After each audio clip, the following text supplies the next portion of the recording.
नमस्कार साथियों, मेरा नाम है आर के सिंह। संस्कृति आईएएस के magazine summary and analysis series में आप सभी का स्वागत है।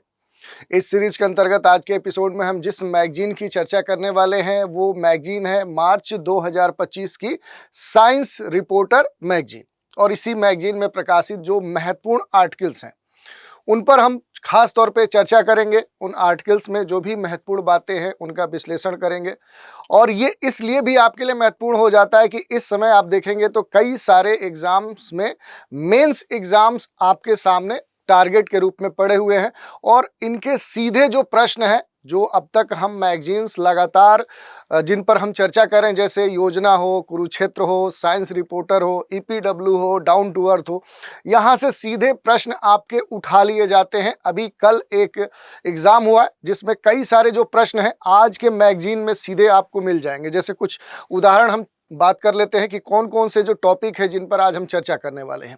तो देखिए, इसमें जो पहला हम टॉपिक लेंगे वो बायोप्लास्टिक्स होगा। देखेंगे कि आखिर बायोप्लास्टिक होता क्या। ये अभी सीधे एक एग्जाम में मेंस में पूछा गया कि बायोप्लास्टिक आखिर होता क्या है, इसके कौन से प्रकार होते हैं, इसके क्या लाभ होते हैं, इसके सामाजिक आर्थिक प्रभाव क्या होते हैं। देखिए, ये सीधे जो प्रश्न है ये आज के एपिसोड में हम चर्चा करेंगे। और इससे पहले भी अगर आप कोई मैगजीन इन सबको अपना पढ़ने का आधार बनाते हैं तो वहां से आप खुद इनको उठा सकते हैं और इनसे सीधे उत्तर लिख भी सकते हैं। उसी को हम आसान करने के लिए संक्षिप्त में आपके लिए एक एपिसोड लाते हैं ताकि आपका अनावश्यक जो समय है वो बर्बाद ना हो।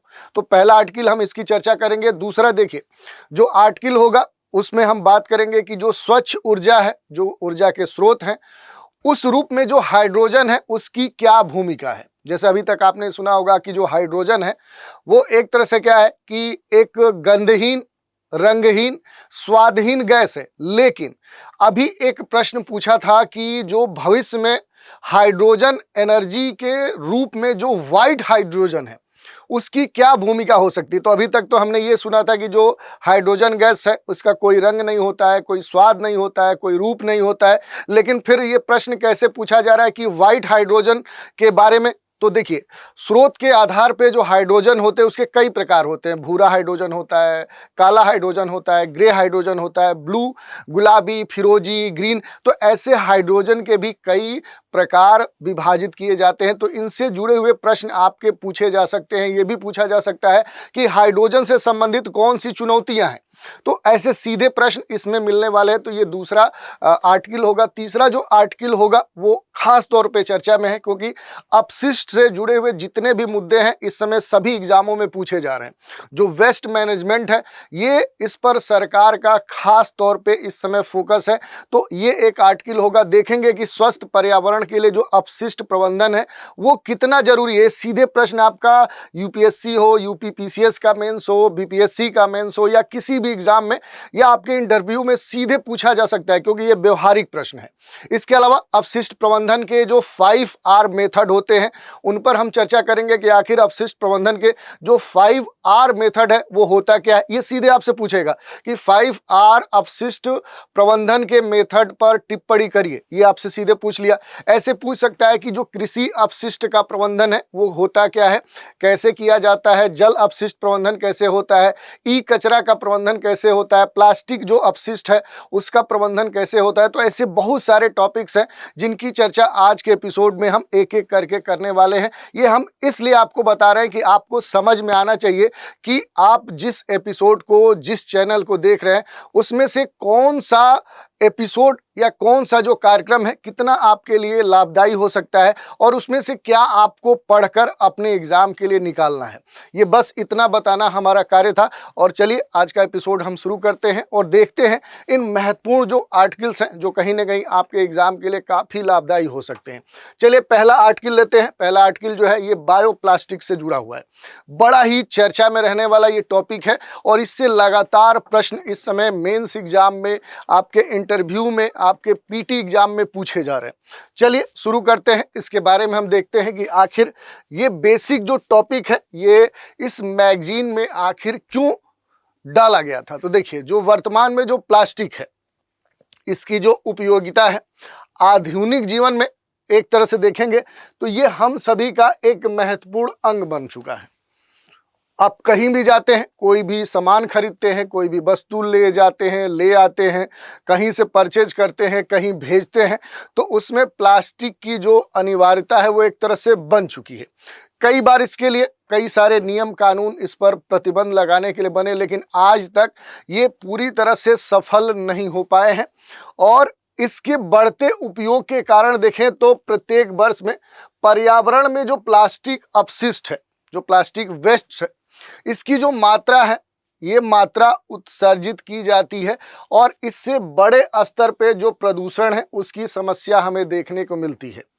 इस चुनौती को देखते हुए आने वाले वर्षों में देखें तो जो जैव नवीनीकरण जो प्लास्टिक है उसकी जो मांग है अब तेजी से बढ़ती जा रही है और जैव निम्नीकरण जो प्लास्टिक है उस पर खास तौर पे जो सरकार है वो भी फोकस कर रही है।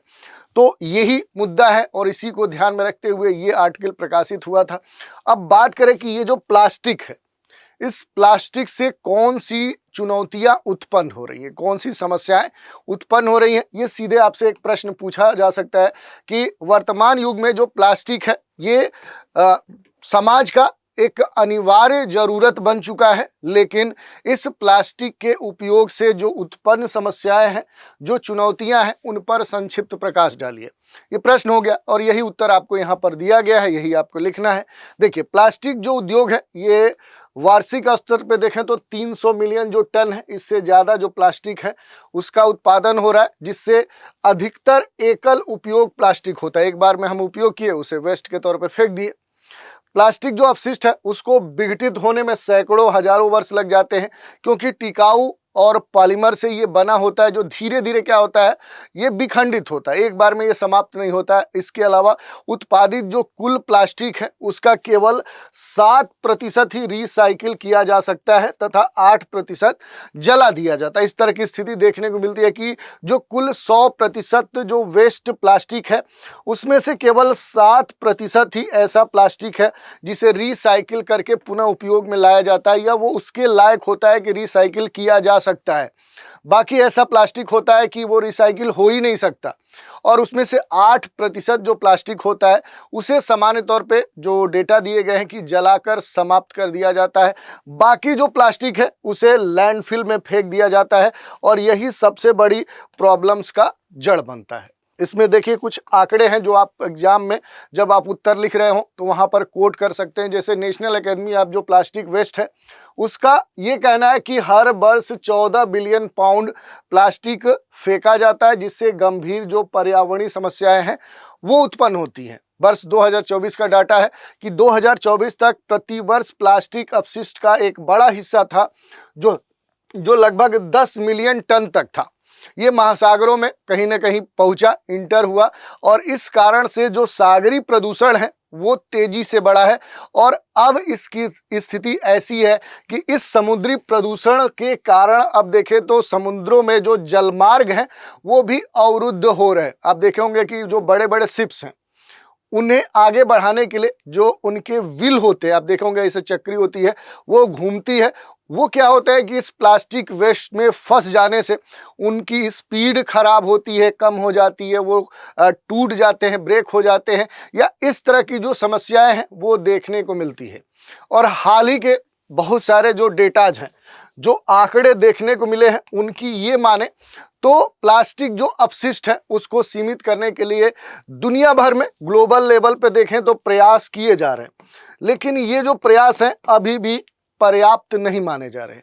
और इन प्रयासों के बावजूद भी देखें तो जो प्लास्टिक का जो प्रोडक्शन है वो रुक नहीं रहा है, लगातार इसमें आप देखेंगे तो वृद्धि होती जा रही है और इस कारण से अब जो स्थिति है वो और भी खराब होने की संभावना व्यक्त की जा रही है। इसके अलावा आप देखेंगे तो यदि ये कहा जा रहा है कि समय रहते इसके लिए कोई उपाय नहीं किए गए, तो एक अनुमान है कि 2100 यानी आगामी 2100 जो ईयर होगा उस तक हमारे जो महासागर होंगे वो प्लास्टिक से भर जाएंगे। वो क्या होंगे कि जो प्लास्टिक वेस्ट है उससे भर जाएंगे। और इससे बचने के लिए अब वैश्विक स्तर पे जो पॉलिसीज हैं उनमें बड़े स्तर के बदलाव किए जाने चाहिए और प्लास्टिक की जो कह सकते हैं जो प्रोडक्शन है उसमें कमी लाने का प्रयास किया जाना चाहिए। पुराने जो प्लास्टिक हैं उनको नष्ट करने का एक पर्यावरण के अनुकूल तरीका होना चाहिए, उन्हें नए उत्पादों में रिसाइकिल किया जा सके। जैसे उदाहरण दिया गया है, जब भी आप एग्जाम में लिखें तो examples, flow charts, map, image डालकर अपने उत्तर को अट्रैक्टिव और कह सकते हैं कि एग्जामिनर्स को उस पर फोकस करने के लिए मजबूर कर सकते हैं। जैसे उदाहरण के लिए कहा जा रहा है कि उच्च आणविक भार वाले जो भी पॉलीइथिलीन हैं उनको पुनर्चक्रित ऑक्सी डिग्रेडेबल पॉलीमर या सिंथेटिक जो लकड़ी है उसमें परिवर्तित किया जा सकता है, जिससे इसका फिर से उपयोग किया जा सकता है। तो ये एक महत्वपूर्ण विषय है। इसके अलावा देखिए, प्लास्टिक का जो रिसाइकिल है, इससे जुड़े हुए भी सीधे आपके प्रश्न पूछ लिए जाते हैं, तो थोड़ा सा उस पर हम बात कर लेते हैं। जो प्लास्टिक का पुनर्चक्रण होता है, रिसाइकिल होता है, तो ये कितने प्रकार का होता है? तो ये मुख्य रूप से इसे दो भागों में बांटते हैं। पहला जो होता है वो यांत्रिक पुनर्चक्रण होता है, यानी ये मैकेनिकल रिसाइकलिंग होता है। प्लास्टिक जो अपशिष्ट है उसको नए प्लास्टिक उत्पादों के लिए कच्चे माल के रूप में उपयोग करके उसे बदल दिया जाता है। दूसरा जो होता है वो रासायनिक पुनर्चक्रण होता है। इस रिसाइकलिंग में रासायनिक जो पुनर्चक्रण है इसमें अलग अलग जो प्रोसेस है, जैसे हाइड्रोलिसिस है, एल्कोलिसिस है, ग्लाइकोलाइसिस है, अमोनोलिसिस है, पायरोलिसिस है, हाइड्रोनीकरण है, गैसीकरण है, इसका उपयोग करके जो प्लास्टिक अपशिष्ट है उसको विभिन्न उत्पादों में क्या किया जाता है? बदल दिया जाता है। तो ये सीधे आपसे टिप्पणी पूछेगा, शॉर्ट नोट्स पूछेगा कि प्लास्टिक पुनर्चक्रण से क्या समझते हैं, उसके कौन से प्रकार होते हैं, उस पर टिप्पणी लिखिए। 200 वर्ड, 150 वर्ड यहाँ पर आप लिख सकते हैं। हालांकि इस पूरे प्रश्न में अगर हम देखें तो ये समझने की आवश्यकता हमें पड़ती है कि जो भी पुनर्वनीकृत प्लास्टिक है उसके पर्यावरणीय जो लाभ है उनका पूर्णतः आकलन तभी किया जा सकता है जब नए प्लास्टिक वस्तुओं के उत्पादन से समग्र जो उसकी ऊर्जा खपत है, जो उसमें जल उपयोग किया जाता है, जो ग्रीन हाउस गैस का उत्सर्जन है, उसमें कमी आए। तो ये सारे जो अलग अलग कह सकते हैं कि कारक है उन पर भी ध्यान देने की आवश्यकता है कि एक बार जो वेस्ट प्लास्टिक है उसे रिसाइकिल करने में ऐसा तो नहीं कि ऊर्जा का बहुत ज़्यादा खपत हो जाता है, जो कार्बन एमिशन है वो हो पा रहा है। उत्पादन में अगर हम देखें तो जो ग्रीन हाउस गैसें हैं, जल का जो खपत है, अगर वो अधिक हो रहा है तो रिसाइकलिंग भी वहाँ महत्व नहीं रखता है। तो ये चीज़ आपको ध्यान देना है। इसके अलावा देखें कि इस पूरे विषय में जो बायोप्लास्टिक की हम बात करें कि आखिर बायोप्लास्टिक एक विकल्प है, ये होता क्या है? तो देखिए, जो बायोप्लास्टिक है ये प्राकृतिक या नवीकरणीय स्रोतों से उत्पादित एक पॉलीमर होता है। पॉलीमर आप साइंस में पढ़े होंगे, इससे जुड़े हुए प्रश्न भी पीटी में कई बार पूछे गए हैं। तो ये क्या होते हैं कि बायोप्लास्टिक एक नेचुरल और कह सकते हैं कि रिन्यूएबल जो सोर्स है उस रूप से उत्पादित एक पॉलीमर है। और ये क्या होते हैं कि ये पूरी तरह से बायोडिग्रेडेबल होते हैं, जैव निम्नीकरणीय या गैर जैव निम्नीकरणीय, दोनों प्रकार के ये हो सकते हैं। ये अलग बात है, ये अलग मुद्दा है, इस पर फिर से कभी चर्चा करेंगे। अभी हम शॉर्ट रूप से जो आर्टिकल है उसे हम डिफाइंड एनालिसिस करने का प्रयास करते हैं।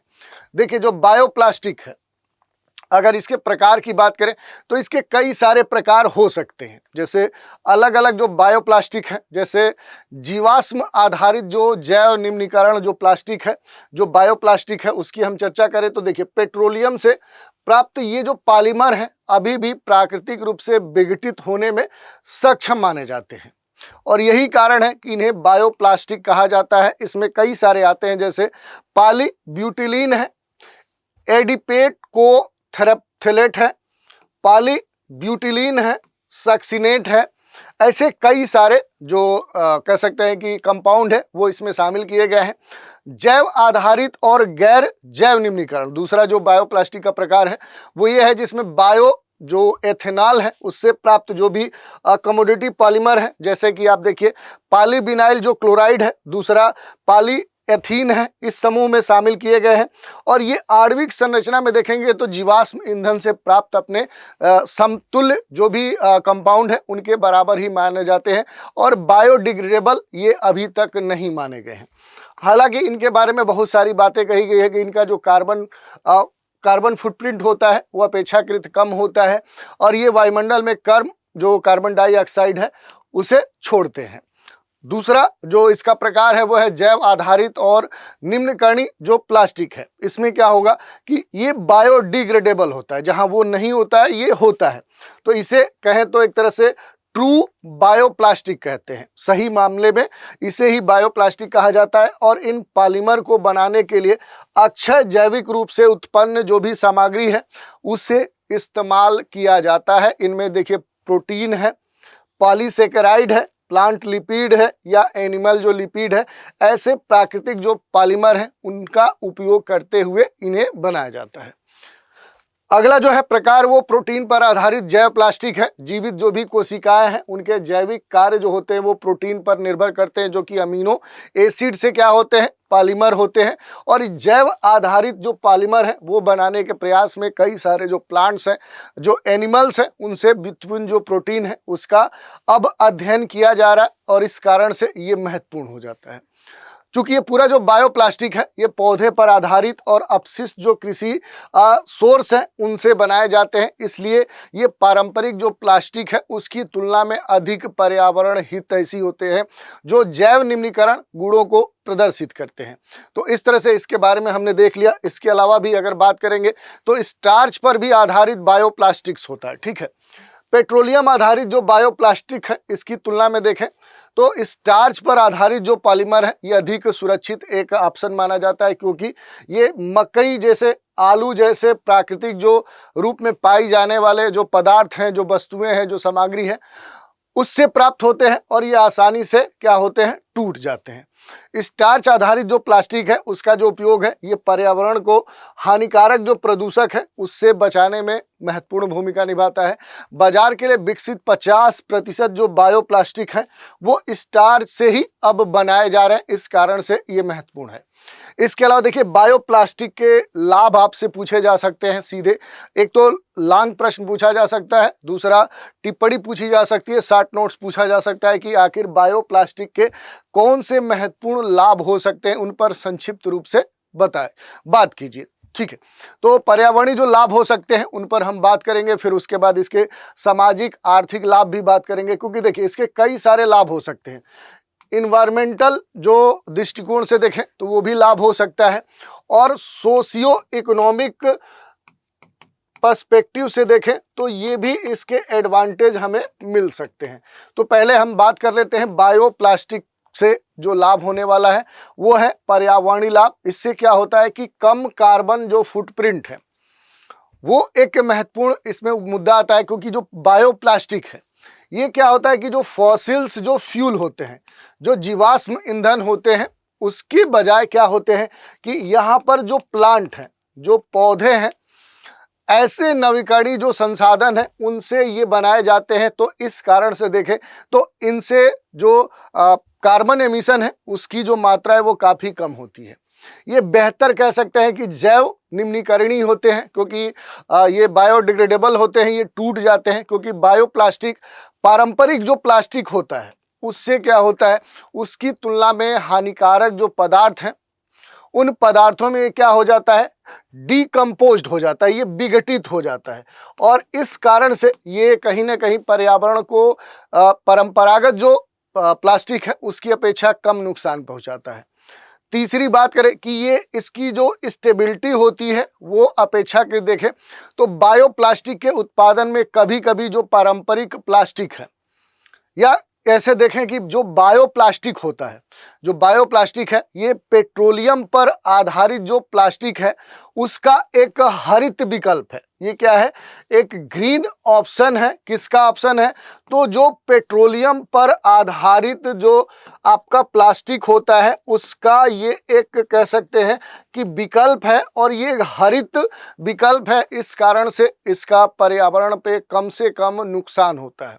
तो ये भी एक महत्वपूर्ण है और स्टेबिलिटी इसकी बेहतर होती है। उत्पादन में क्या किया जा सकता है कि इस प्रकार का जो बायोप्लास्टिक है, इसका जो उत्पादन होता है, इसमें कम से कम ऊर्जा की खपत होती है, ऊर्जा का उपयोग होता है। क्योंकि जो बायोप्लास्टिक है, इसके उत्पादन में देखें तो कभी कभी जो पारंपरिक जो प्लास्टिक है उसकी उत्पादन की तुलना में अपेक्षाकृत आप देखेंगे तो एनर्जी का जो कंजम्पशन है वो कम होता है। तो इस कारण से ये ऊर्जा कुशल भी माना जाता है। तो ये सारे इसके पर्यावरणीय लाभ हो गए। अब इसके अगर हम बात करें कि सामाजिक और आर्थिक लाभ क्या है बायोप्लास्टिक का, तो देखिए अगर बायोप्लास्टिक के अगर हम बात करें कि इसके सोशियो इकोनॉमिक पर्सपेक्टिव से क्या बेनिफिट्स हो सकते हैं, क्या एडवांटेज हो सकते हैं, तो कई सारे हो सकते हैं। जैसे एम्प्लॉयमेंट के संदर्भ में देखें तो रोजगार सृजन में ये एक महत्वपूर्ण भूमिका निभा सकता है। क्योंकि जो बायोप्लास्टिक है इसके उत्पादन से जो रोजगार है वो काफ़ी बढ़ते हैं। आर्थिक वृद्धि की बात करें तो जो बायोप्लास्टिक है ये जो बायो इकोनॉमी है, जो बायो इकोनॉमी होती है उसे बढ़ाने में, यानी कि जो जैव अर्थव्यवस्था है उसको भी बढ़ावा देता है। और बेहतर खाद्य सुरक्षा, जो फूड सिक्योरिटी का एक बड़ा ही गंभीर मुद्दा है अपने देश के सामने, खाद्य संकट की समस्या है। तो जो भी कह सकते हैं कि जो फूड पैकेजिंग होती है, जो खाद्य पदार्थों का जो पैकेजिंग होता है उसमें प्रयुक्त जो बायोप्लास्टिक्स है, जो बायोप्लास्टिक्स होता है उससे क्या फ़ायदा होता है कि जो भी फूड है उस फूड की जो क्वालिटी होती है वो क्वालिटी मेंटेन रहती है। उस क्वालिटी को मेंटेन करने में, चाहे उसके पोषण की बात करें, न्यूट्रिशन की बात करें, उसके खराब होने की बात करें, चाहे उसकी गुणवत्ता की बात करें, चाहे उसके खराब होने की बात करें, उसमें ये काफ़ी मदद करता है। तो इस कारण से इसके काफ़ी लाभ हो सकते हैं, चाहे वो पर्यावरणीय हो, चाहे सामाजिक हो, चाहे आर्थिक हो। निष्कर्ष के तौर पे हम यही कह सकते हैं कि वर्तमान में जो बेहतर विनिर्माण अलग अलग प्रक्रियाएं हैं उनकी अब अपने देश में या दुनिया में आवश्यकता महसूस की जा रही है। बायोप्लास्टिक को उन सभी क्षेत्रों में एक व्यवहारिक विकल्प के रूप में अपनाया जाना चाहिए। और पृथ्वी जैसे ग्रह को बचाने के लिए जो प्लास्टिक है, इस प्लास्टिक को पूरी तरह से क्या किया जाना चाहिए, ये बैन किया जाना चाहिए और इसकी जगह पे जो बायोप्लास्टिक है इसको अपनाया जाना चाहिए। ये सारी बातें हम निष्कर्ष में लिख सकते हैं कि वर्तमान में बेहतर जो भी विनिर्माण प्रक्रियाएं हैं उनकी उपयोग पर स्विच करना चाहिए। बायोप्लास्टिक के उन सभी क्षेत्रों को व्यवहारिक रूप से अपनाया जाना चाहिए। पृथ्वी जैसे महत्वपूर्ण ग्रह को बचाने के लिए प्लास्टिक को पूरी तरह से प्रतिबंधित कर देना चाहिए और इसके विकल्प के तौर पे जो बायोप्लास्टिक है इसके इस्तेमाल को प्रमोट करना चाहिए। इसके अलावा संसाधनों की जो आवश्यकता है उसके लिए जो टिकाऊ विकास की संकल्पना है उस पर स्विच किया जाना चाहिए। तो ये सारी बातें आप निष्कर्ष के तौर पे दे सकते हैं। तो ये आर्टिकल था, बड़ा ही महत्वपूर्ण आर्टिकल था जिस पर हमने बात की। अब दूसरा जो आर्टिकल है यह है स्वच्छ ऊर्जा स्रोत के रूप में हाइड्रोजन। जैसा कि पहले हमने बताया कि अब तक हमने यही पढ़ा है कि जो हाइड्रोजन है, हाइड्रोजन के तौर पे हम देखें तो ये कहा जाता है कि हाइड्रोजन जो है इसका कोई रंग नहीं होता है, ये रंगहीन है, ये गंधहीन है, स्वादहीन एक प्रकार की गैस है। लेकिन अब इससे जुड़े हुए प्रश्न पूछे जा रहे हैं। चाहे हम बात करें कि जो हाइड्रोजन है, हाइड्रोजन के प्रोडक्शन की हम बात करें, इससे जुड़े हुए प्रश्न पूछे जा रहे हैं। इसके अलावा ये भी कहा जा रहा है कि हाइड्रोजन से संबंधित कौन से चैलेंजेज हैं, तो ये भी आपसे पूछे जा रहे हैं कि चैलेंजेज कौन से अब हाइड्रोजन के उत्पादन या हाइड्रोजन के उपयोग से संबंधित कौन सी समस्याएं, चुनौतियां देखने को मिल रही हैं। और एक लेटेस्ट सिनेरियो में लगातार कई एग्जामों में प्रश्न पूछा गया कि भविष्य में अगर ऊर्जा स्रोत के रूप में देखें, यानी फ्यूचर में अगर एनर्जी सोर्स के तौर पे देखें तो जो वाइट हाइड्रोजन है, जो वाइट हाइड्रोजन है, क्योंकि स्रोत के तौर पे देखें तो हाइड्रोजन को कई रूपों में विभाजित किया जा सकता है। उसी रूपों में एक स्वरूप है वाइट हाइड्रोजन। श्वेत जो हाइड्रोजन है, इससे जुड़े हुए प्रश्न पूछे जा रहे हैं कि भविष्य में एनर्जी जो स्रोत है, ऊर्जा जो स्रोत हैं, उन स्रोतों के रूप में जो वाइट एनर्जी है इसकी क्या भूमिका हो सकती है, ये सीधे आपसे प्रश्न पूछा जा सकता है। ठीक है, इसके अलावा भी जैसे हमने बताया कि सामान्य तौर पे क्या है कि जो हाइड्रोजन है, हाइड्रोजन को स्रोतों के रूप पे, जो स्रोत हैं, स्रोत के आधार पर इसका वर्गीकरण किया जाता है और ये वर्गीकरण कई प्रकार से किया जाता है। White hydrogen, brown hydrogen, black hydrogen, grey hydrogen, pink hydrogen, फिरोजी हाइड्रोजन, ऐसे बहुत सारे इसके प्रकार किए जाते हैं। तो चलिए इसके बारे में थोड़ा सा हम देखते हैं और चीज़ों को समझने का प्रयास करते हैं। पिछले कुछ समय पहले जब पेरिस जलवायु समझौता हुआ तो उस समझौते में बहुत सारे दुनिया के देश इकट्ठा हुए थे और लगभग 196 जो देश हैं उनके द्वारा 2015 में जो संयुक्त राष्ट्र जलवायु परिवर्तन सम्मेलन COP21 हुआ था, उसमें खास तौर पे इसे अपनाया गया था और अपनाने के पीछे जो मुख्य उद्देश्य था वही था कि ग्लोबल जो वार्मिंग हो रही है, जो वैश्विक तापन हो रहा है, उसमें कहीं ना कहीं जो औद्योगिक क्रांति है या उससे पहले का जो युग है, उस तुलना में देखें तो लगभग जो 2 डिग्री सेंटीग्रेड टेम्परेचर है उससे कम रखने का एक लक्ष्य पूरा वैश्विक समुदाय ने दोहराया था। लेकिन वर्तमान में देखें, प्रेजेंट सिनेरियो में देखें तो कार्बन आधारित जो भी जीवाश्म ईंधन है उसे वैकल्पिक अक्षय ऊर्जा स्रोत में बदलाव के लिए जो हाइड्रोजन है एक महत्वपूर्ण विकल्प के रूप में देखा जा रहा है। तो बेसिक तौर पे आप इंट्रो के तौर पे इसे लिख सकते हैं, आप बता सकते हैं कि आखिर हाइड्रोजन की जो भूमिका है वो प्रेजेंट सिनेरियो में क्यों बढ़ रही है, ये आपको बताना है। इसके अलावा देखिए, अगर हाइड्रोजन उत्पादन की बात करें तो इससे जुड़े बहुत सारे डेटा हैं, इसको मैंने बहुत शॉर्ट नहीं किया है ताकि आप कंफ्यूज ना हो। इसमें आप एक बार जो पढ़ने का जो एक होता है तारतम्य वो बना रहे, इस कारण से मैंने इसको बहुत एडिट नहीं किया है। तब भी देखिए इसमें क्या बातें की गई हैं, उसमें हमने कुछ कुछ चीज़ें कट की है। हाइड्रोजन पृथ्वी पर जल और हाइड्रोकार्बन्स जैसे जो यौगिक हैं उस रूप में भारी मात्रा में ये मौजूद है, लेकिन वायुमंडल में ये पूरी तरह से मुक्त अवस्था में देखें तो नगण्य मात्रा में ही उपलब्ध है। आप देख सकते हैं 0.00005%, कितनी कम मात्रा में ये अवेलेबल है और इसी कारण से जो साइंटिस्ट हैं, जो शोधकर्ता हैं, उनके द्वारा इसे व्यावसायिक और पर्यावरण के अनुकूल तरीके से उत्पादित करने के लिए कई सारी जो तकनीकें हैं उनका उपयोग किया जा रहा है। और प्रेजेंट में प्रत्येक वर्ष आप देखेंगे तो वैश्विक स्तर पर लगभग 95 मीट्रिक टन जो हाइड्रोजन है उसका उत्पादन संभव हो गया है और इसका जो उपयोग है वो ईंधन के रूप में किया भी जा सकता है, ये बात कही गई है। उत्पादन अगर लक्ष्य की बात करें तो वर्ष 2030 तक 150 मीट्रिक जो टन है और वर्ष 2035 तक 216 जो मीट्रिक टन है। अब ये वर्ष 2050 तक डेटा आ रहा है कि 430 मीट्रिक टन, यानी कि लगभग 350% इसमें वृद्धि कह सकते हैं कि बढ़ाने का लक्ष्य रखा गया। तो इसी कारण से कहीं न कहीं अब इस पर खास तौर पे देश दुनिया की जो नज़र है वो पड़ चुकी है। तो ये इसके बारे में हमने बात कर ली। अब बात करें जो हाइड्रोजन के रंग निर्धारण की बात कही जा रही है, जिसमें कि हमने बताया कि प्रश्न अभी हाल ही में पूछा गया था कि भविष्य में ऊर्जा स्रोत के रूप में व्हाइट हाइड्रोजन की क्या भूमिका हो सकती है, उस पर टिप्पणी करिए। तो पहले तो थोड़ा हम देखते हैं कि कौन कौन से हाइड्रोजन के प्रकार हो सकते हैं, क्योंकि अभी तक हमने यही पढ़ा है कि हाइड्रोजन एक रंगहीन, गंधहीन, स्वादहीन गैस है। तो फिर कैसे रंगहीन के बजाय अलग अलग रंग बताए जा रहे हैं हाइड्रोजन के, तो ये एक मसला महत्वपूर्ण हो जाता है। तो देखिए यहाँ पर अगर हम बात करें कि अभी तक जो हमने पढ़ा कि हाइड्रोजन जो गैस है ये पूरी तरह से क्या है, रंगहीन है, कोई इसका कलर नहीं होता है, इसमें कोई गंध नहीं होती है, इसमें कोई स्वाद नहीं होता है।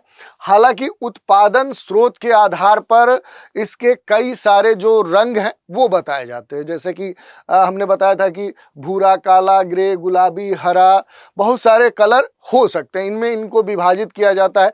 तो थोड़ा सा देख लेते हैं कि अलग अलग स्रोत के आधार पर जो हाइड्रोजन का विभाजन किया गया है वो क्या है। तो देखिए पहला जो है वो भूरा हाइड्रोजन है। औद्योगिक जो भी रसायन है उस रूप में उपयोग की जाने वाली जो अधिकांश गैसें हैं उन्हें भूरा कहा जाता है और इसे लिग्नाइट कोयले के गैसीकरण के माध्यम से क्या किया जाता है, इसे बनाया जाता है और इसीलिए इसके उत्पादन की जो प्रक्रिया है ये पर्यावरण के लिए सबसे अधिक हानिकारक है। तो ये इसके बारे में हमने देखा।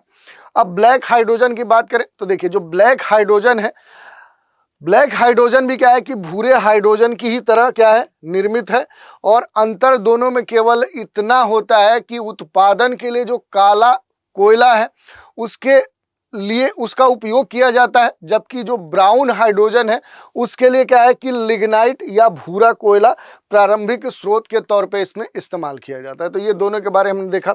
कुछ अन्य जो हाइड्रोजन के प्रकार हैं जैसे ग्रे हाइड्रोजन है, तो ग्रे हाइड्रोजन को स्टीम मीथेन जो रिफॉर्मेशन है उसके माध्यम से बनाया जाता है, जिसमें आमतौर पे आप देखेंगे तो फीड स्टॉक के रूप में जो प्राकृतिक गैस है उसका यूज इसमें किया जाता है। ये प्रक्रिया पूरी तरह से कार्बन अनुकूल नहीं होती है। एक और प्रकार है ब्लू हाइड्रोजन। ये कहने का क्या मतलब है, तो ब्लू हाइड्रोजन अपेक्षाकृत क्या है, एक स्वच्छ ऑप्शन है जो स्टीम मीथेन रिफॉर्मेशन के द्वारा निर्मित किया जाता है, लेकिन यहाँ पर जो कार्बन कैप्चर है और इसका जो स्टोरेज का उपयोग है वो करके उत्सर्जन को अपेक्षाकृत कम किया जाता है। उत्पादित जो भी कार्बन है उसकी मात्रा को लगभग आधा कर दिया जाता है। वहीं जो पिंक हाइड्रोजन है इसकी अगर हम बात करें तो गुलाबी जो हाइड्रोजन है ये परमाणु ऊर्जा के द्वारा संचालित जो इलेक्ट्रोलिसिस है उसके माध्यम से ये उत्पन्न होता है। इसे कह सकते हैं कि प्यूपल हाइड्रोजन या लाल हाइड्रोजन के नाम से भी जाना जाता है।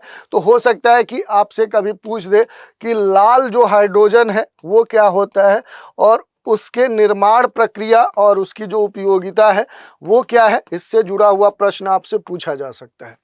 एक और हाइड्रोजन का वर्गीकरण है फिरोजी जो हाइड्रोजन है। ये फिरोजी हाइड्रोजन मीथेन जो पायरोलिसिस है इसके द्वारा इसे उत्पादित किया जाता है। इसका जो उत्पाद होता है वो ठोस कार्बन के रूप में होता है जिसे अस्थायी या प्राकृतिक गैस का उपयोग किया जाता है।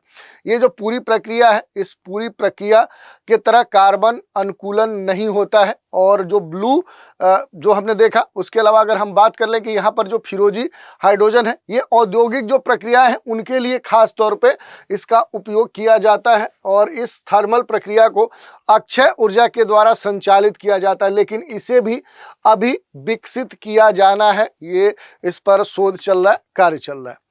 एक ग्रीन हाइड्रोजन है। तो ग्रीन हाइड्रोजन की अगर हम बात करें तो सौर ऊर्जा का उपयोग करके जल के इलेक्ट्रोलिसिस इस प्रक्रिया के द्वारा इसका प्रोडक्शन किया जाता है जिसे पर्यावरण के अनुकूल माना जाता है और निकट भविष्य में इसके औद्योगिक पैमाने पर उत्पन्न होने की संभावना है क्योंकि ये पर्यावरण को क्षति कम पहुंचाता है। तो इस तरह के इसके अलग अलग जो प्रकार हैं उन पर हमने बात कर ली।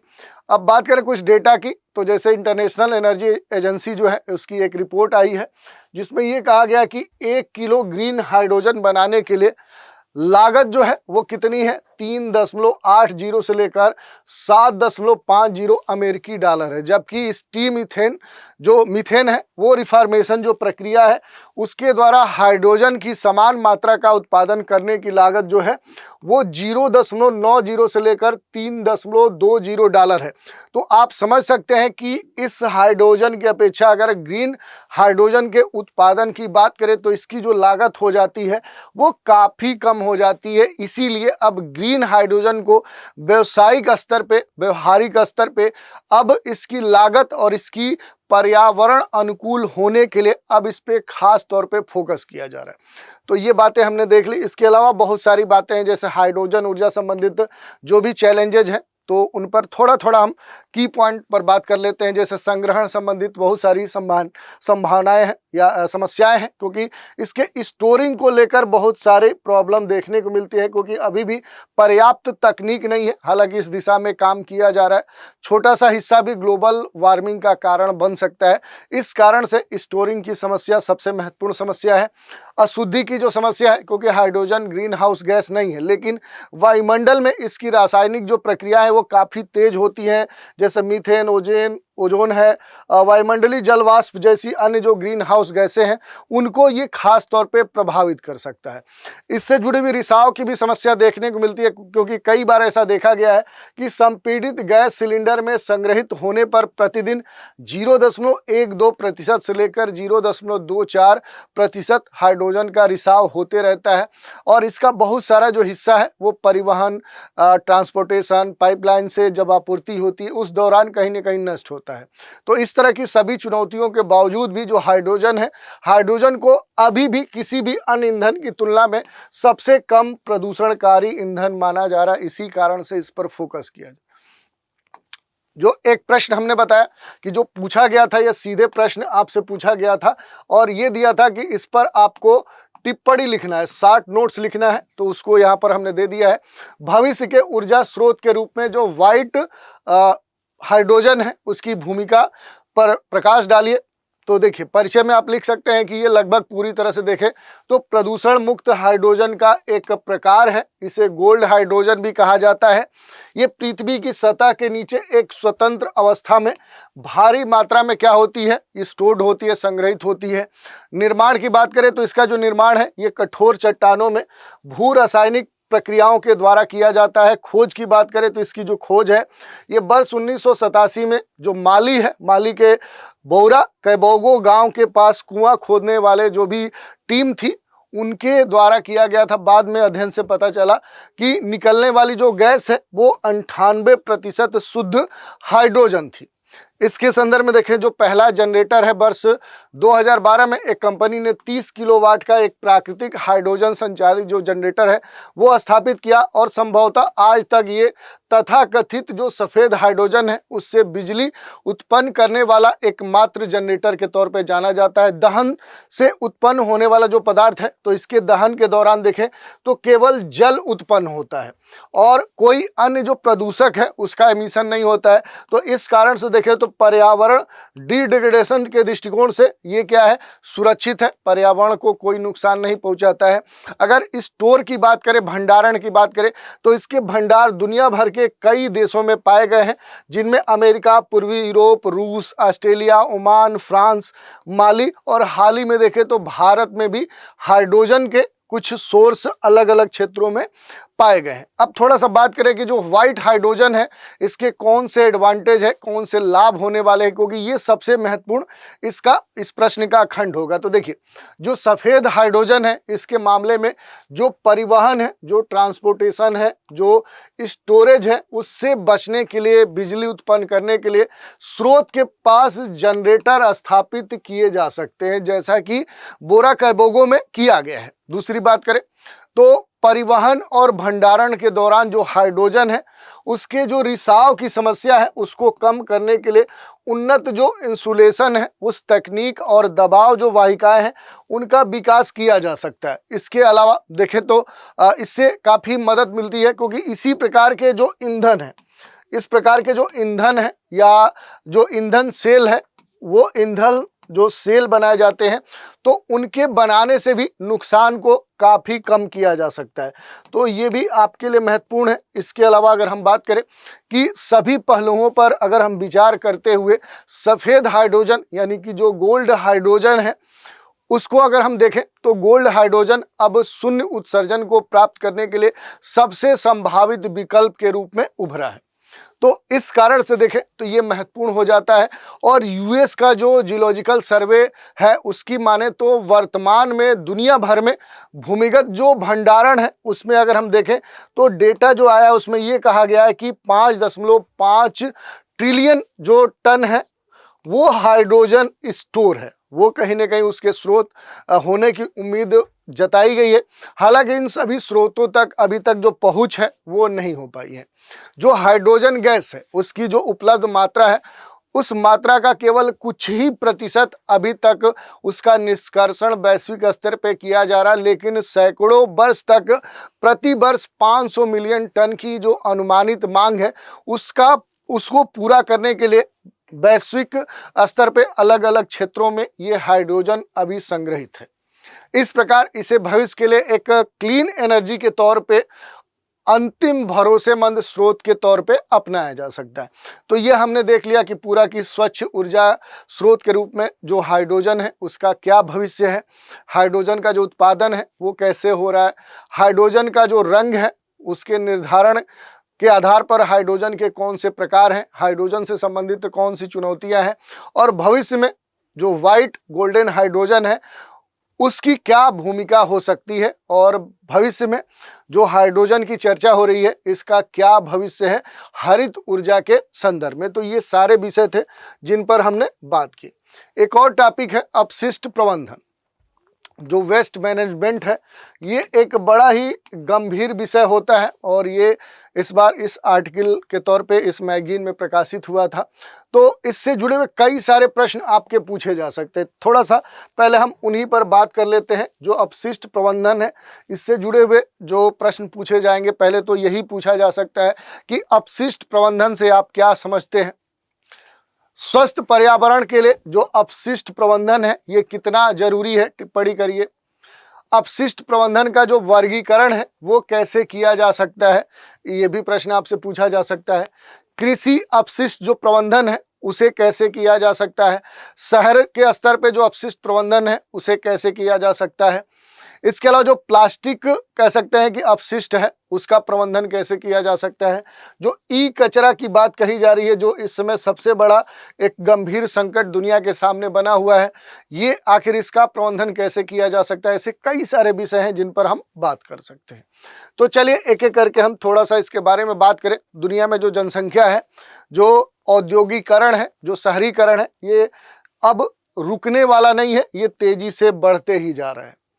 और इस कारण से देखें तो दुनिया भर में इस अलग अलग गतिविधियों, जैसे पॉपुलेशन के बढ़ने से, जो इंडस्ट्री है इसके बढ़ने से, जो अर्बनाइजेशन है इसके बढ़ने से उत्पन्न होने वाला जो वेस्ट है, जो कचरा है, ये क्या है, इसकी जो क्वांटिटी है और इसकी जो क्वालिटी है, यानी कि इसके जो प्रकार हैं, ये दोनों क्या हो रहे हैं, अलग अलग तरीके से बढ़ रहे हैं। इनका उल्लेखनीय जो वृद्धि है ये दुनिया में देखने को मिल रहा है, क्योंकि एक तरफ जो वेस्ट है उसकी मात्रा तेजी से बढ़ रही है और दूसरी तरफ इसके जो प्रकार हैं अलग अलग क्षेत्रों से, अलग अलग प्रकार के, वो अब विकसित हो रहे हैं, जिससे मानव स्वास्थ्य पर देखें, जो ह्यूमन हेल्थ है उसके ऊपर बुरा प्रभाव देखने को मिल रहा है।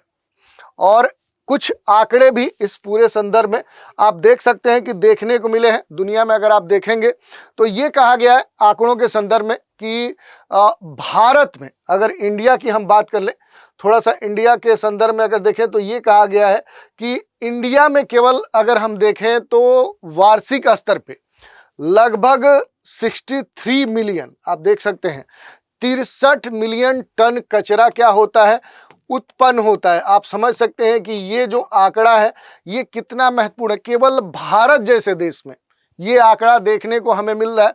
दूसरी तरफ अगर हम बात करें तो ये कहा जा रहा है कि एक अनुमान है कि वर्ष 2050 तक, 2050 का जो वर्ष होगा, इस तक जो वैश्विक कचरा होगा, जो ग्लोबल स्तर पे जो वेस्ट होगा, उसका जो आंकड़ा आया है उसमें यह कहा गया है कि 3.5 बिलियन टन प्रति वर्ष। देखिए कितना बड़ा आंकड़ा आ रहा है कि 3.5 बिलियन टन जो वेस्ट है वो उत्पन्न होगा। तो प्रति वर्ष ये डेटा आप समझ सकते हैं कि कितना अधिक हो रहा है।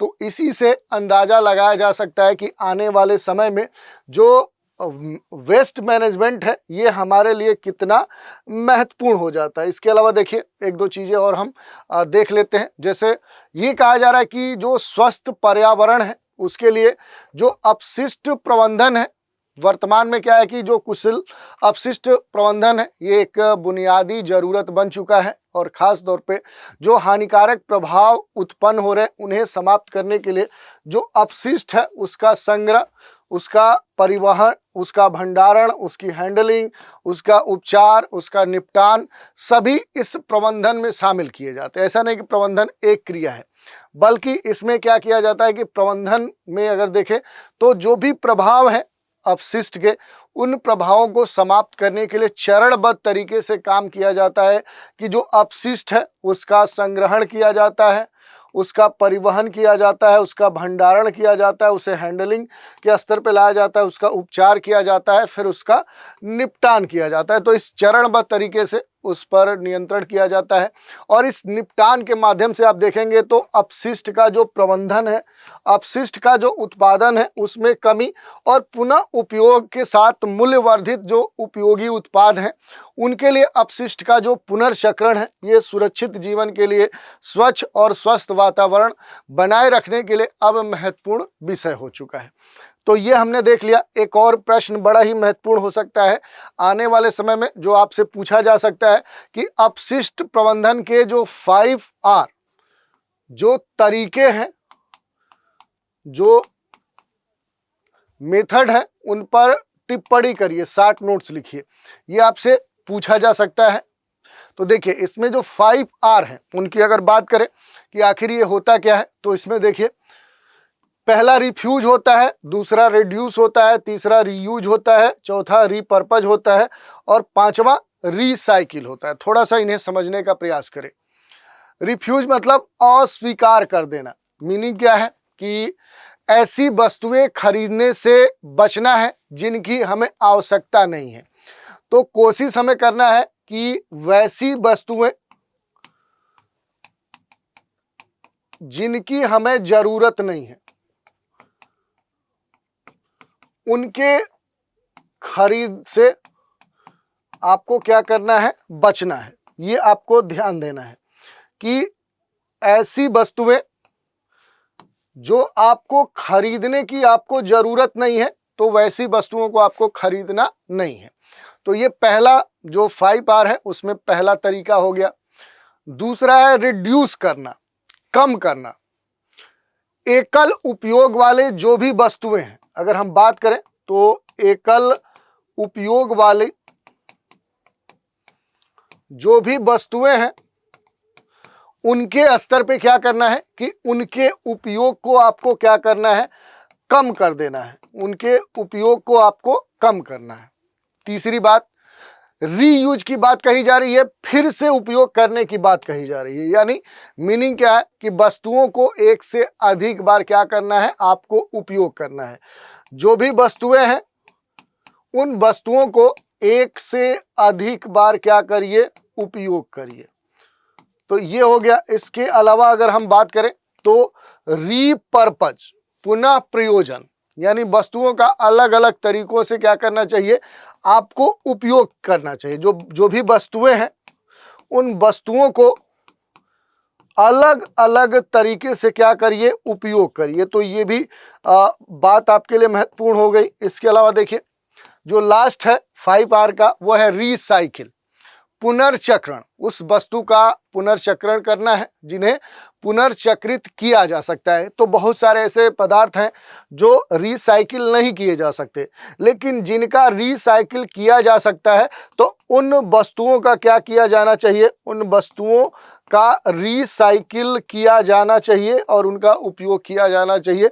इसे ही अपशिष्ट प्रबंधन में 5R टेक्निक बोलते हैं, जो आपसे आने वाले समय में पूछा जा सकता है छोटा लेकिन बड़ा ही महत्वपूर्ण है, आपको अंक भी दिलाने में महत्वपूर्ण भूमिका निभा सकता है।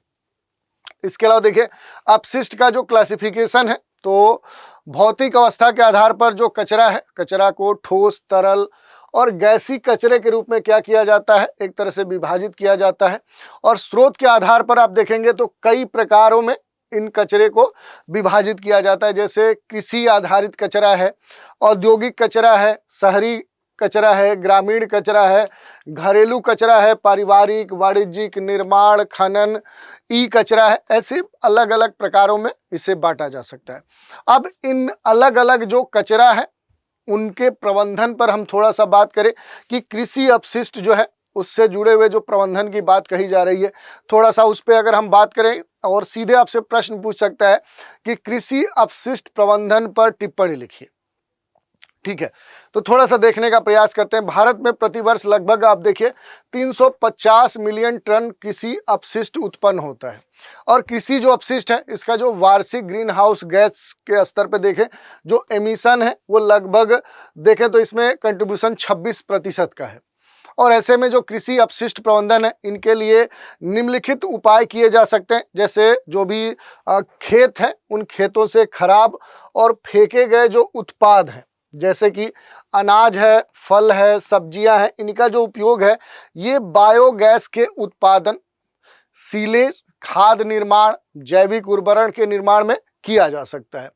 यही नहीं, इसके अलावा भी कई सारे कार्य किए जा सकते हैं, जैसे मृदा और जल को दूषित होने से बचाने के लिए जो भी कीटनाशक कंटेनर हैं लीक प्रूफ होने चाहिए, ताकि मिट्टी, सॉइल जो है, जल है, वो प्रदूषित ना हो। दूसरी बात करें कि जो भी जल स्रोत हैं या जहां पर बाढ़ की आशंका है, तो वैसे क्षेत्रों से दूर निर्दिष्ट क्षेत्रों में सुरक्षित रूप से संग्रहित किए जाने चाहिए, यानी उनके बीच में कनेक्शन नहीं होना चाहिए।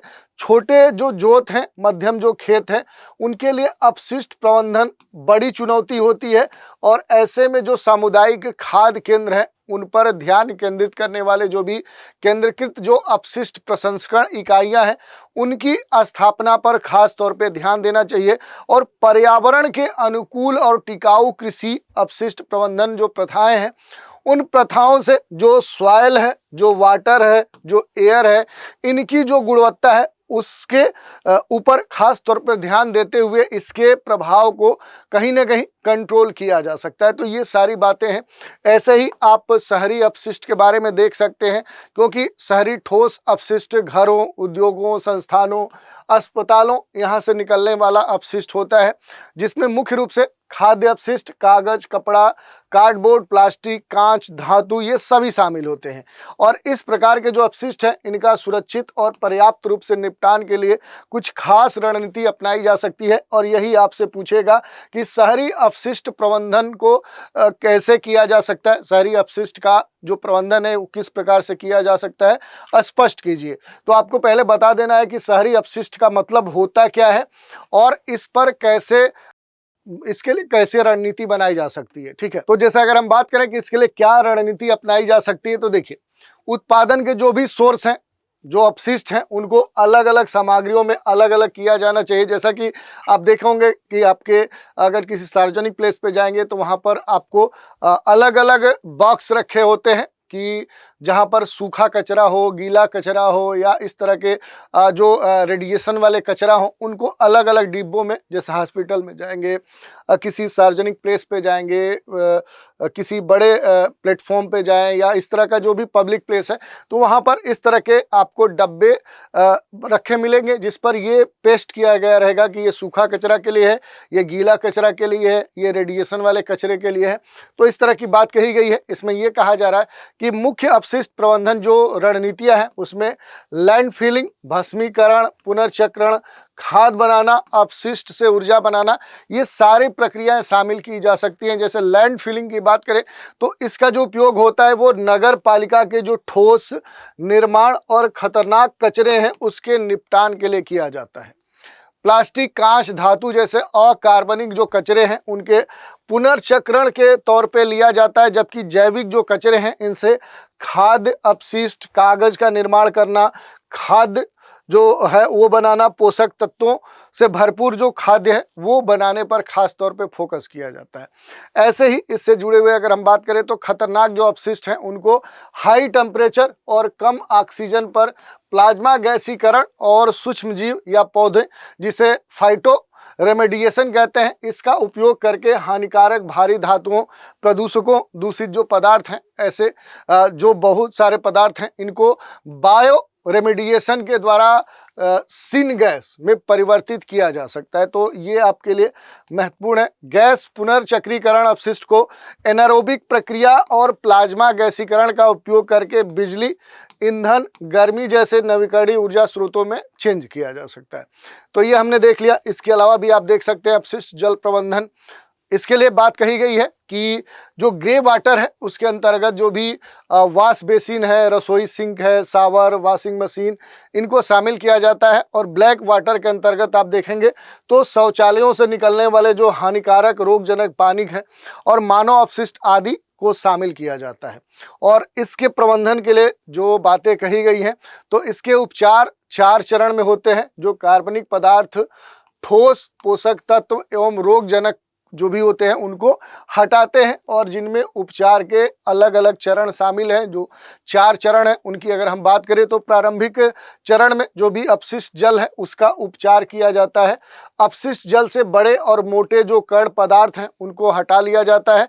इससे रेत, मोटे पदार्थ को छानना और हटाना और बड़ी वस्तुओं को तोड़ना इस पहले चरण में शामिल है।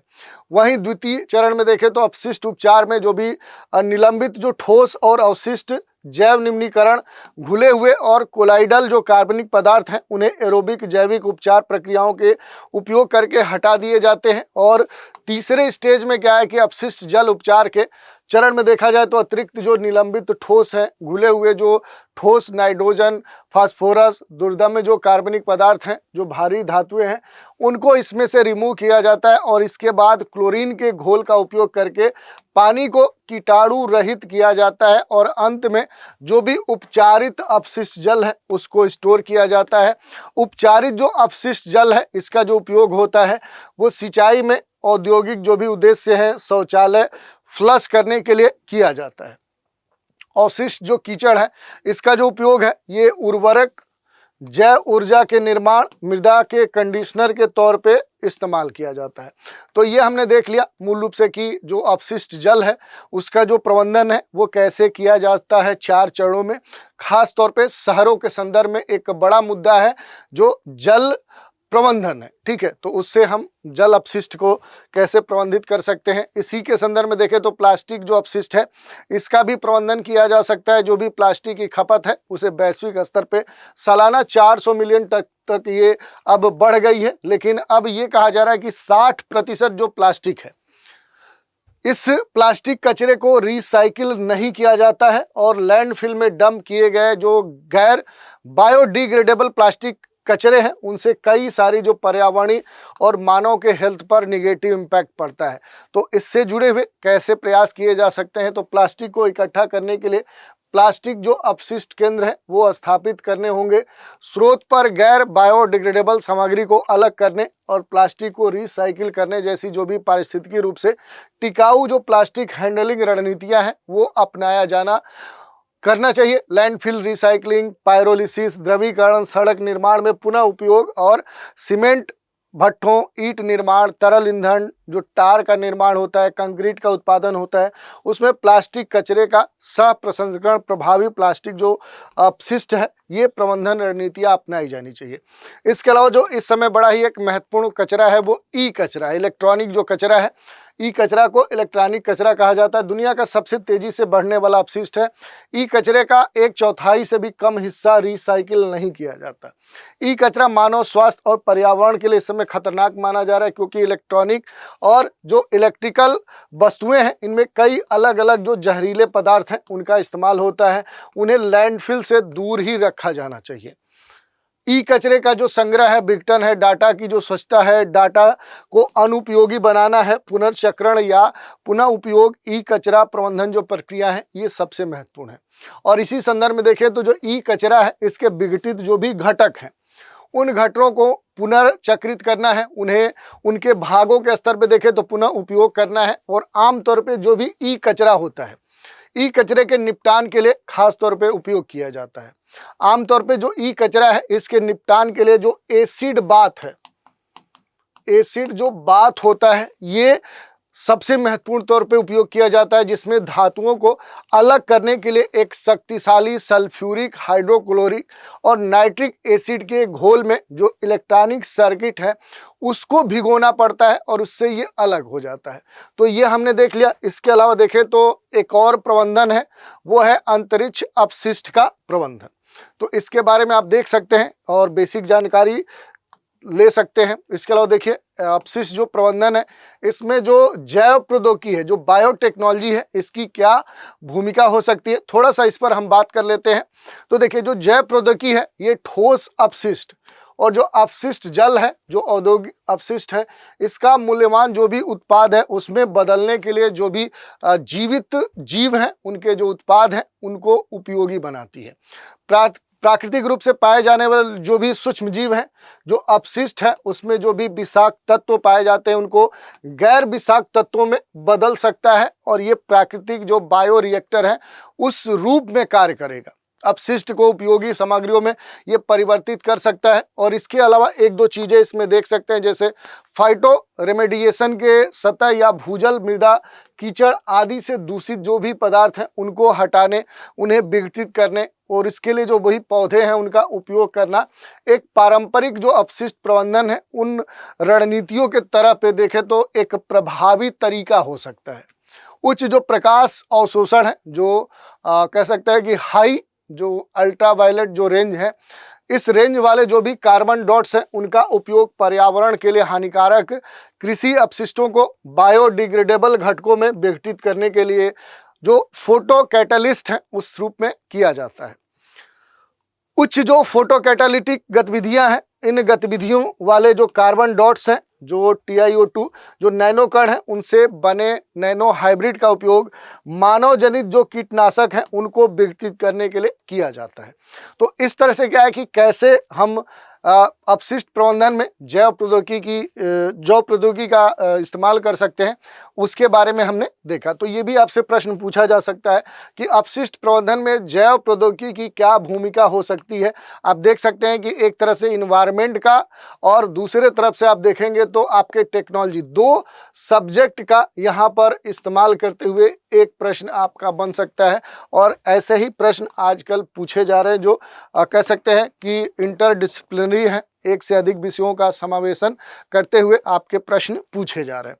तो आज हमने ये जो मैगजीन थी इसमें जो भी महत्वपूर्ण रूप से जो आर्टिकल प्रकाशित किए गए थे उन पर बात की और उन पर कैसे प्रश्न बन सकते हैं, खास तौर पे इस पे भी फोकस किया ताकि आपको ये समझ में आ जाए कि ये जो मैगजीन का एनालिसिस हम कर रहे हैं, इसकी जो समरी आपके लिए लेकर आ रहे हैं, ये आपके लिए कितना महत्वपूर्ण हो सकती है।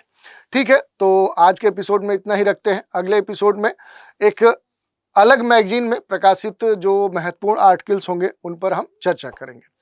तो चलिए आज के एपिसोड में इतना ही रखते हैं। आप सभी हमारे साथ बने रहें, इसके लिए धन्यवाद।